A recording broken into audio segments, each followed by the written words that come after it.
മോനെ തേവള്ളി ദിനേശ, ഈ നോട്ടീസിനൊരു മറുപടി കൊടുക്കണം. Abusement of woman in a public place, പരസ്യമായ സ്ത്രീ പീഡനം. ഇങ്ങനൊരു കേസ് എന്തിനാ വനിതാ കമ്മീഷൻ കേൾക്കുന്നത്? നേരിട്ട് കോടതി കേൾക്കട്ടെ, അതല്ലേ പ്രൊസീജിയർ. തേവള്ളി മറുപടിയിൽ അത് വ്യക്തമായി ചോദിക്കണം. ബുദ്ധിമുട്ടാണ്. അഡ്വക്കേറ്റ് മധുമിത കംപ്ലൈന്റ് ചെയ്തത് ബാർ കൗൺസിലില്ല.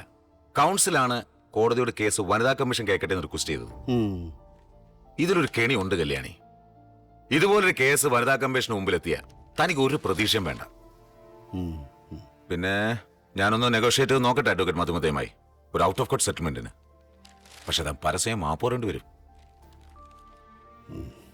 അത് നടക്കില്ല മോനെ തേവള്ളി ദിനേശ. വേറെ പോകാൻ വഴിയുണ്ടെങ്കിൽ പറ. ആ ഫോട്ടോ ഞാൻ കണ്ടതാണ്. അത്രയ്ക്കൊന്നും വേണ്ട. ഒരാള് തന്നെ കയറി പിടിച്ചു എന്നൊരു പെണ്ണ് ചുമ്മാ പറഞ്ഞാൽ മതി. അറിയാലോ, ഒരു പ്ലെയിൻ കുത്തനെ പൊങ്ങിയപ്പോ ഒരു മന്ത്രിയുടെ കസേര എറിച്ചു. പഴയ കാലമൊന്നും അല്ല Kalyani. You lose your job. Sure. ജോബല്ല, ജീവൻ പോയാലും ഞാൻ മാപ്പ് പറയില്ല. നിനക്കതിനൊരു മറുപടി കൊടുക്കാൻ പറ്റുമോ?